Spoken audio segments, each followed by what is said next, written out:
What's good, Wizards fans? The Washington Wizards struggle and lose to the Clippers and kind of come back down to earth. Bilal Coulibaly who was also named to the Rising Stars team. Let's talk about it. You are Locked On Wizards, your daily Washington Wizards podcast. Part of the Locked On Podcast Network. Your team every day.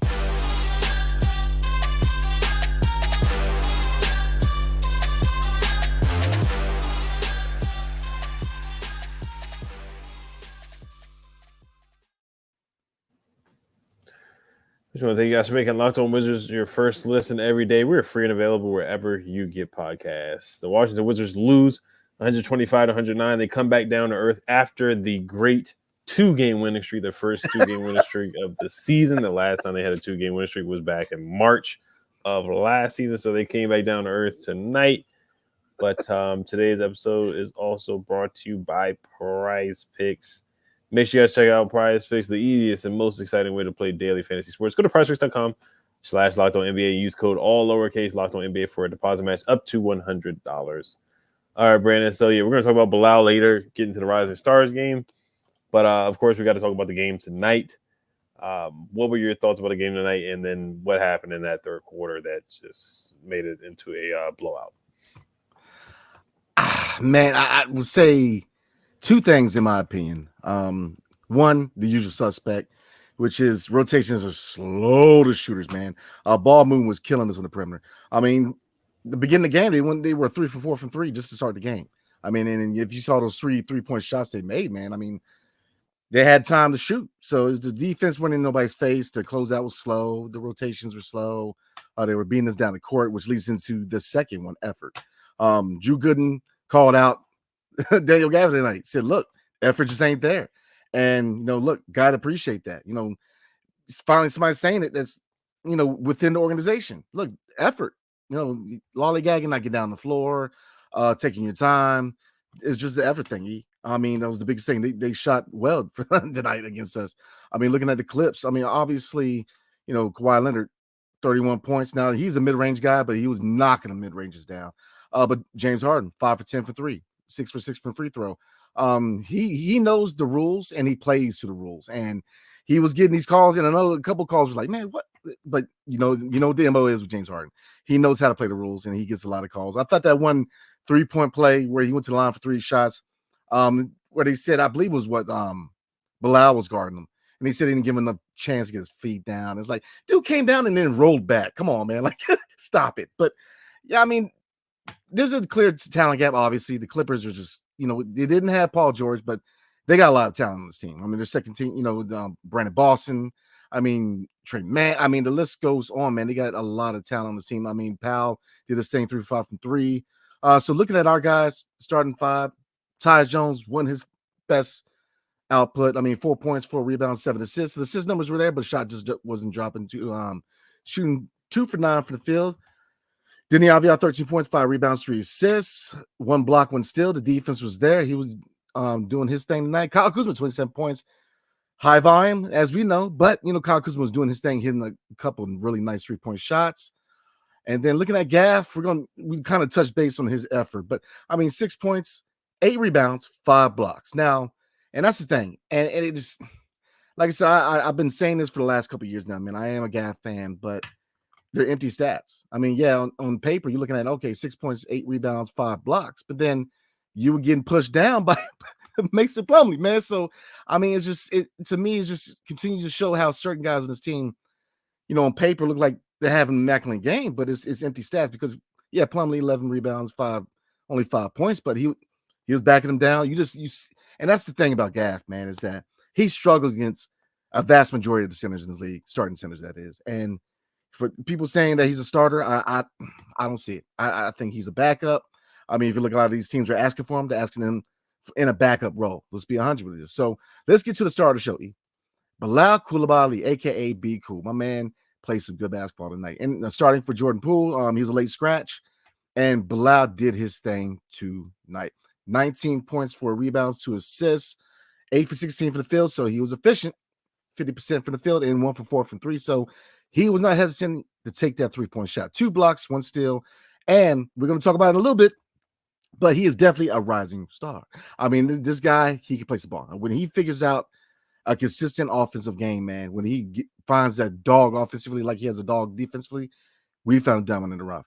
And if you look at these young guys, man, I sit well in a rebuild going forward with him and Denny being those two young guys leading the charge into the rebuild, because both of them have shown promise offensively this year. We know what they both can do defensively, but offensively, they both evolve. And in Bilal's case, with him being a rookie, it's been relatively quick. So yeah, I like what I saw from starters. And real quick, man, Kispert did 16 points, 6 for 11 in the field. He had his moments. Pump fake, hit that 3, and Marvin Bagley 10 points, 8 rebounds. So he definitely had efficient rebounding numbers. But it came down to effort E. And again, Jekyll and Hyde with the team. One performance, the effort is there, the heart is there, and the next performance is long gone. It's in the parking lot. Right, yeah, I know. We were just riding high last night after the 2-game winning streak. Granted, it was the Pistons and the Spurs that they beat, but the Clippers, man, they came in and they dominated, especially that third quarter. 40-19 was the difference. Kawhi had 12 points in that fourth quarter. We got out-rebounded that fourth quarter, just outplayed. We were down by 29 at one point. Russ came in and looked like the Russ of old, like the OKC Thunder Russ, or the Russ that was here when we made the play-in. He had a dunk, a two-handed dunk, and then he had a nice pass to Kawhi, like a no-look pass to Kawhi Leonard for an easy layup. And this was without Paul George. Paul George didn't play, of course, and then, Jordan Poole didn't play, so I'm not going to say we lost. Of course, I'm not going to say we lost because Jordan Poole didn't play, but he was out with an illness. That was announced literally like, 10 minutes before the game, so hope he's okay. But yeah, I mean, this was a game where we lost on the boards again, 52-45. We didn't turn the ball over a lot, but the turnovers we had, they took advantage of that, and they converted those turnovers into points or dunks. And like you brought up too, defending the 3-point line, that Norman Powell, they went 12 for 30 from the 3-point line. They didn't make a lot of threes. We made 9, they made 12, but it's just, the threes, they took advantage of those open shots they had. And then free throws, the Clippers went 19 for 22. And then Norman Powell hurt us. He hit a couple big shots. And Amir Coffey stepped up for the Clippers too with 17 points while Paul George was out. So a lot of guys stepped up while Paul George was not there. And like you said, James Harden, he's really good at manipulating the refs and kind of selling things and selling the refs and making them call fouls for him. He only shot 6 free throws, but the times that he did get to the line, he kind of used his body and initiated some contact so the refs could make some calls for him here and there. But yeah, once again, I mean, you brought up Gafford too. It's like, Gafford just had 2 really good games. So it's like, you would think he would build off of it. We know guys have up and down nights, but this was a game where I thought he could have another good game. Mason Plumlee, he's a solid big. He had 11 rebounds, but this is a game where I thought, Gaff was going to go out there and dominate again, but that just wasn't really the case. Bagley, he went out there and tried. He had how many boards? He had 8 boards and 10 rebounds. And this was not one of Tyus's better games, like you brought up either as well. He didn't really get going until the second half, and he never really got going. He ended up with 4 points and 7 assists. But the Corey Kispert played well. I gotta give him his props with 16 points tonight too. He played one of his better games tonight too. And then Bilal getting the start, man. I thought he played well. Yeah. The steal on James Harden where he plucked him. Then he had an offensive rebound and went back up and scored. Had a couple of dunks, had an alley-oop where he finished as well. I like a lot of things that I saw from him. I think they got to find a way to get him in that starting lineup. I know, with Wes, he stuck to that starting lineup, and there's a report that came out and said that that's one of the reasons why he got let go. But with Keith, we'll see what happens. The only reason why Bilal started tonight is because Jordan Poole was out. But, we'll see if he does play around with the lineup. And, of course, the trade deadline coming up. We'll see what happens after February 8th. But and then, of course, our guy, I'm not going to say our guy, but Johnny Davis had a sighting there. So, I mean, once again, garbage minutes, but, he actually did get in the game. So that's a positive. Yeah, I mean, that's definitely a positive, I guess. I mean, and he got called up from the G League this morning. There you go. I mean, I hate to call anybody the B word, man. I'm talking about bust, but yeah, I know. I really do. Because look, these guys made it to this level, so they're obviously a lot better than I am. So, but he is what he is. I mean, if you look at other guys who are at his level, Jules Bernard, a lot more fire to him, man. He's a better player in my opinion. He is what he is at this point, man. So, I mean, what his future is, whether it's in DC or somewhere else, we'll see. But Jekyll and Hyde, man. Overall with this game, it just shows that we're just not a consistent team. And then it's an effort thing. It is a talent gap because they're a team that's trying to challenge in the West. Yeah. And even without Paul George, man, they're still a really good team. I mean, the chemistry shows with them. It's just effort. I mean, we championship teams, playoff teams, they play 100% of the time.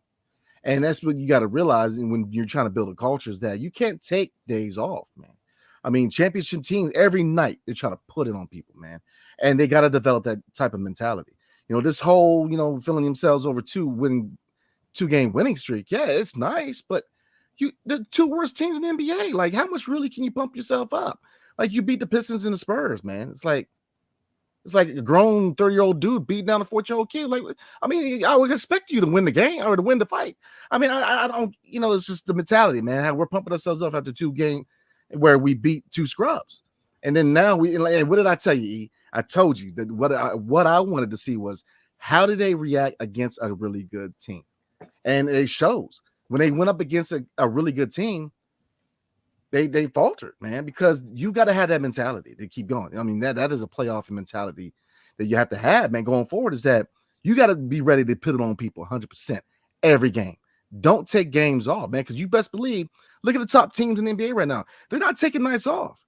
Every night they're putting 100% effort in, man. And so when you're getting called out by the announcer, and Drew Gooden knows what he's talking about, man. Look, we forget, man, Drew Gooden was that dude in the league, man, long time ago. I mean, he's been in the league, associated with the NBA for a long time. He was that guy at that position so he knows what he's talking about, man. He was a big man in this game well before Daniel Gafford was. So it's an effort thing. And it just shows you that when we play the team, we can win, but the effort is just lackluster, man. So Jekyll and Hyde, in my opinion. Mm-hmm. Yeah, so disappointed to see. And like you said, I get it. The Clippers are the better team. They're 30. What's their record? 30-16 or something like that. They're 31-15, and the Wizards are 9-30. And the Clippers, they have aspirations to, if they can stay healthy, they can be in range of competing for a championship. I'll say that if they're healthy, a big if, huge if for the Clippers. But yeah, they definitely could have put up a better effort tonight. But we're going to get to a quick word about PrizePicks before we talk about Bilal making the Rising Stars Challenge game. Today's episode is brought to you by PrizePicks. PrizePicks is the largest daily fantasy sports platform in North America. It is the easiest and most exciting way to play DFS.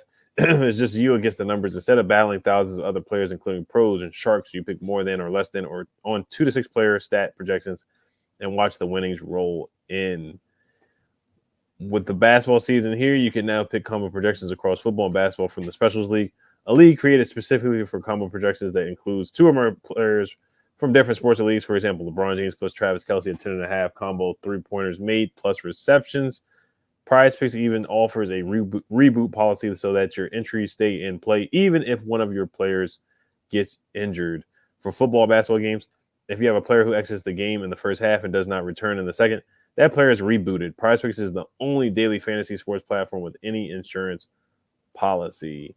So make sure you guys check out PrizePicks. Go to prizepicks.com/LockedOnNBA and use code LockedOnNBA for a first deposit match up to $100. All right. Bilal Coulibaly has made the Rising Stars game. What are your thoughts about that? Much deserved, man. I mean, this kid is going to be a star, in my opinion, man. I mean, he has evolved relatively quickly offensively. And defensively, he's a pass. He came in the league as a pass. I mean, he is active, man. Every game we're watching him pick the pocket is somebody who is a superstar. I mean, James Harden picked him. I mean, and the most known highlight of him picking somebody was Joel Embiid.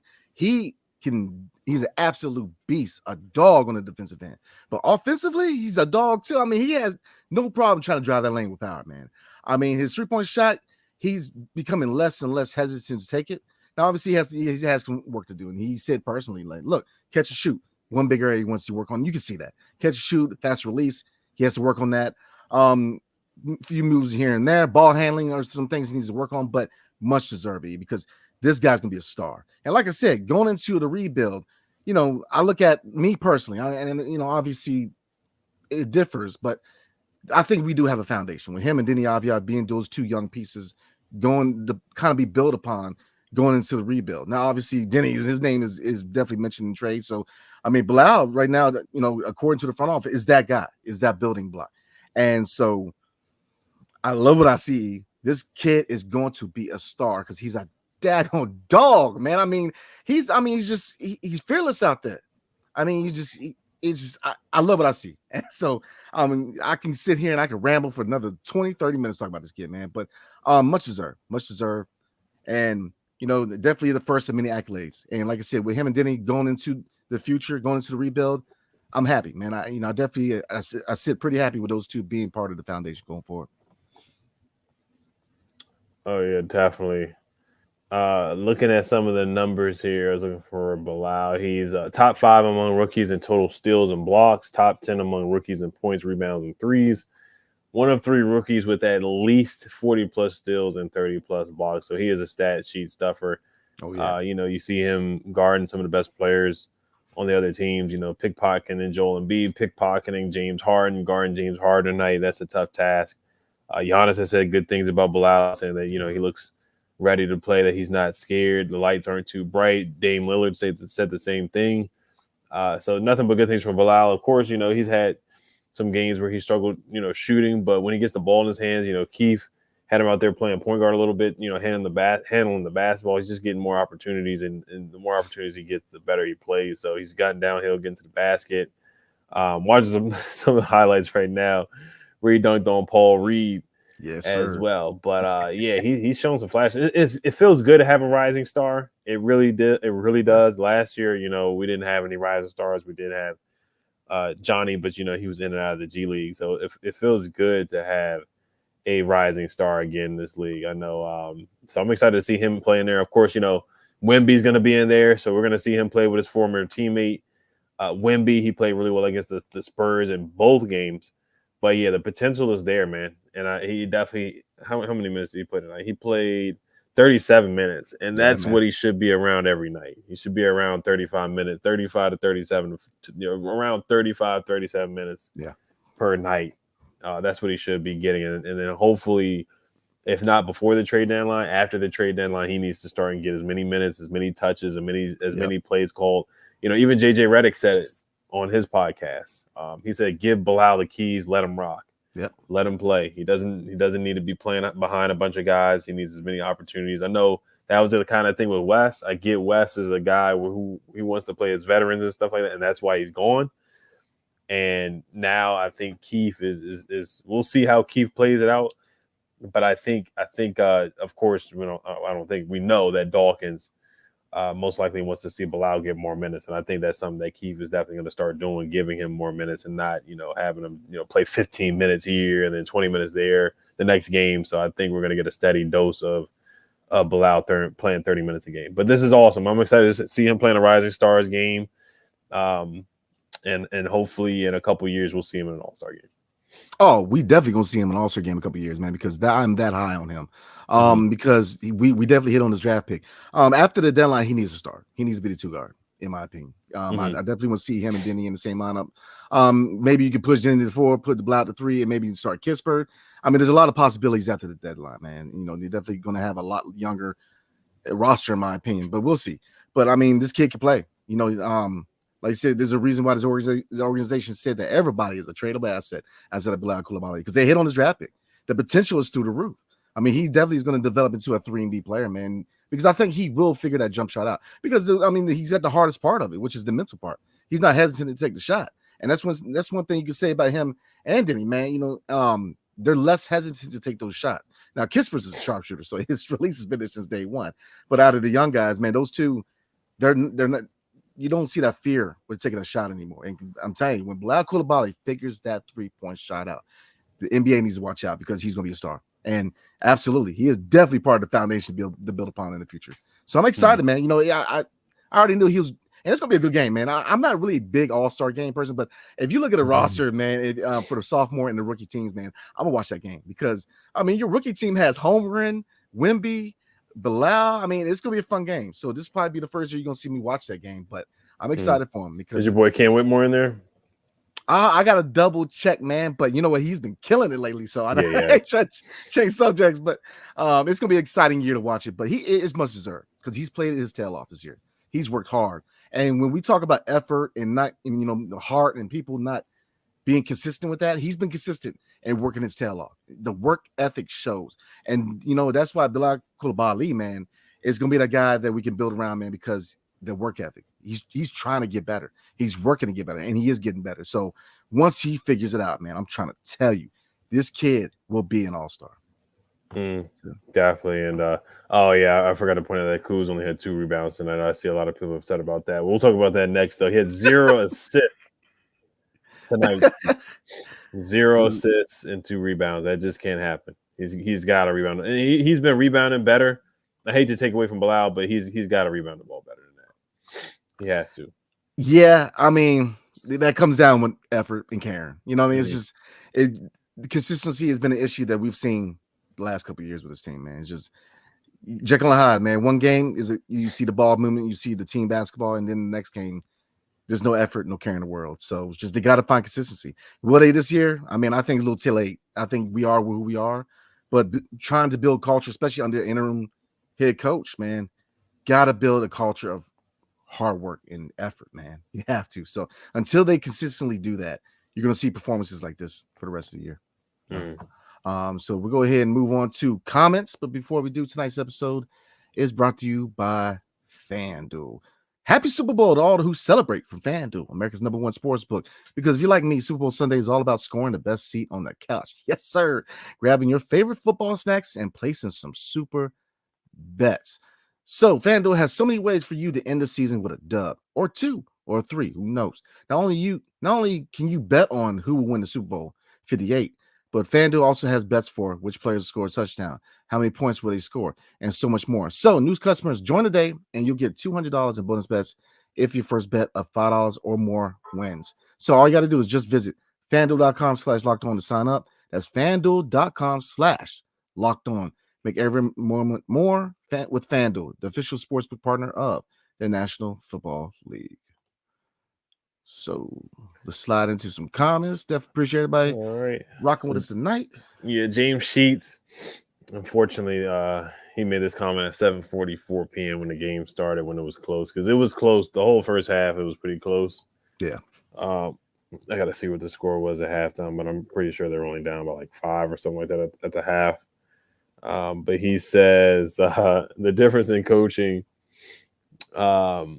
is already insane. We have timely timeouts that are meant to change the direction of the game before it gets out of hand. Hot take, not one 15-plus point lead blown by the rookie of the year.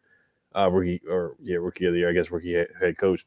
Yeah, I mean, the first half was solid, and then that third quarter just got out of hand. So James Sheets, he made that comment before the third quarter, where they lost that third quarter 40-19, because they were down at the end of the first quarter. They were down 37-35. The second quarter, the Clippers scored 29, the Wizards scored 25, so they were down by like 5 at the half. Yeah. But yeah, Keith, he has called timely timeouts. He did as much as he could before it got out of hand, but yeah, they couldn't stop Harden, they couldn't stop Kawhi, they couldn't stop Russell Westbrook at one point. Norman Powell started going off too, so it did get ugly out there. Yeah, I mean, I do think there's a renewed energy in the building with the interim coach and Brian Keefe taking over for Weston Sell Jr., man. But I mean, it comes down to the players. You got to put effort. You got to put some heart into it, man. And it continues to be an issue for this team this year. Jekyll and Hyde. We get 2 wins against, no disrespect, 2 bottom dwelling teams, and all of a sudden it's like, we you got to play these playoff teams hard. That's how you get better, man. I mean, you're not going to get many accolades beating down on the teams that are on your level. You got to be able to go out there and have good performances against contenders and playoff teams. That's how you get better, man. And they got to I don't know what it's going to take for them to find a consistent source of giving a crap. It's up to them. They have to care. And like you said, we both said it.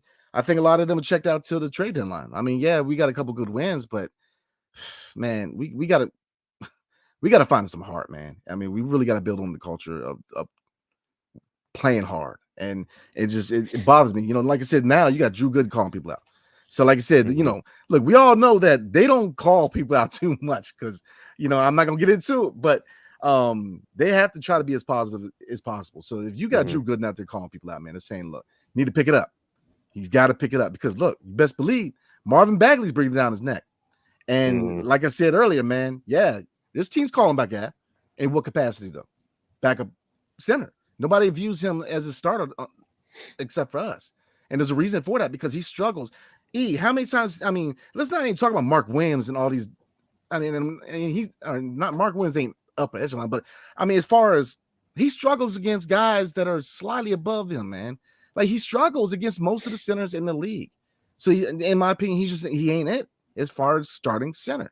Now, whether they move him or not, there's a whole nother episode, but Marvin Bagley has to be considered to be for starting at center, in my opinion. He's just more versatile.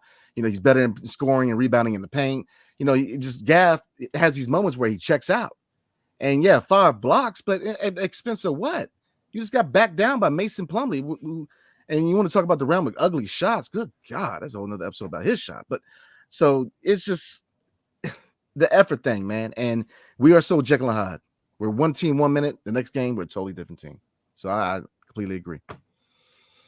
Right, yeah. Gaff, he had 2 good games where he really showed some strides, and I was like, yeah, if he keeps it up, man, this is where he looks really good. And I really feel like he should get no less than 8 rebounds a game. Just looking at him tonight, how many boards did he have? Yeah, because Plumlee had 11.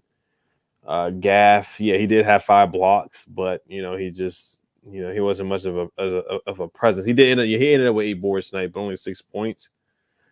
So yeah, I mean, Gooden called him out, man. We want to see you play with that effort like you did against the Spurs and the Pistons, where you're yelling at everybody, getting in guys' faces and yelling and dunking on people. That's what we want to see all the time from Gaff. So we just haven't seen that consistently from him. Bagley, yeah, he's made Gaff play harder as of late. I think the last 2 games, Bagley has really rubbed off on him. And Bagley, he's just been really consistent. 5 for 7 from the field, 10 points, 8 boards. Bagley's been super consistent, a couple double-doubles since he's been here. He's been a great addition. I mean, I can't talk about enough how we really got the better of the trade with getting Bagley 2 second-round picks for just Gallo and Muscala. So, yeah, Gafford, we want to see consistency from him. We'll see if he's going to be here after the trade deadline again. We talked about yesterday where if he is traded to the Rockets, he'll be a backup center. That's really more of kind of where I feel like he's better suited, especially on a playoff team. He's going to be a backup big. Knicks, backup big. Rockets, backup big. I could even see the Nuggets don't reportedly have interest, but I could see him being a good backup to Jokic, as well. I think he'd be a good fit there. Yeah, we just gotta see that consistency from him. We'll see where he ends up if he's here after February 8th. I mean, here's the thing, that's not a knock though. Like, I mean, JaVale McGee, former Wizard, he made his money. He made a career of being just a role-playing center on the second unit. And how many rings does he have? I'm just saying, like, it's not a knock against Gafford, man. Not everybody's a starter in this league. There's people that are just perfect for a certain role, and for him, he's perfect for a backup big role. He's perfect for that. He's just not the starter. I think you really got to consider bringing in Marvin Bagley as being the starting center, man, because he scoring wise, Gafford, you got to set him up. Bagley has footwork where he can score on his own in the paint. He's got a jumper now, 3-point shooter. Yeah, we'll see. But I mean, rebounding and scoring in the paint, which we desperately need, is money with Bagley. So I think you got to get to a point where you got to call it is what it is. Stop hoping for something to change. He is who he is. And there's several people on this team that you can use that. He is who he is, man. We got to a point with certain people. So, Daniel Gafford going forward, I don't know. I can see, I'm 50-50 whether he's going to be here or not. I can see him being moved to, like you said, the Rockets. And the Knicks, to me, looks like the perfect fit. But I can also see him being staying here past the deadline, man. But it has to be in a backup capacity. So, this comment is from Crystal Scott. Okay. She says, what was up with the play calling? Harden's flop was reviewed and he still got to go to the charity line. The rule only worked when enforced.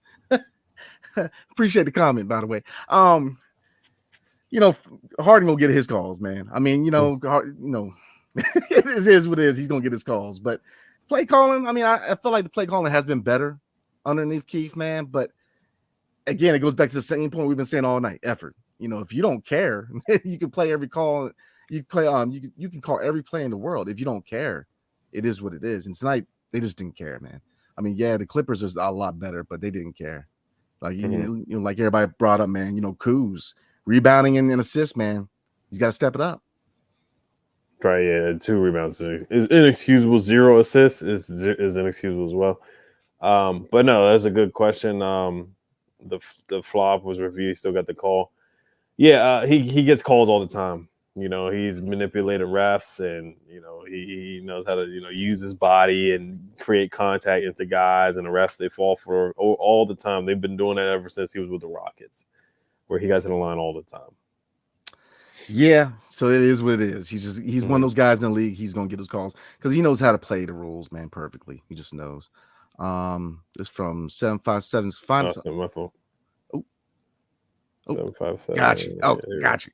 So question E. Oh, Brandon. Every time Johnny plays his debuts with a new shot, and it gets worse and worse each time, especially tonight.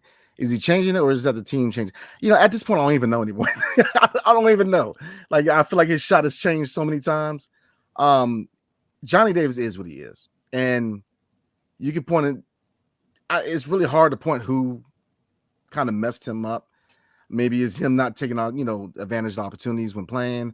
I felt like when they try to change his game and make him a point guard and try to change all these little parts of his game, that's what screwed over Johnny Davis, in my opinion.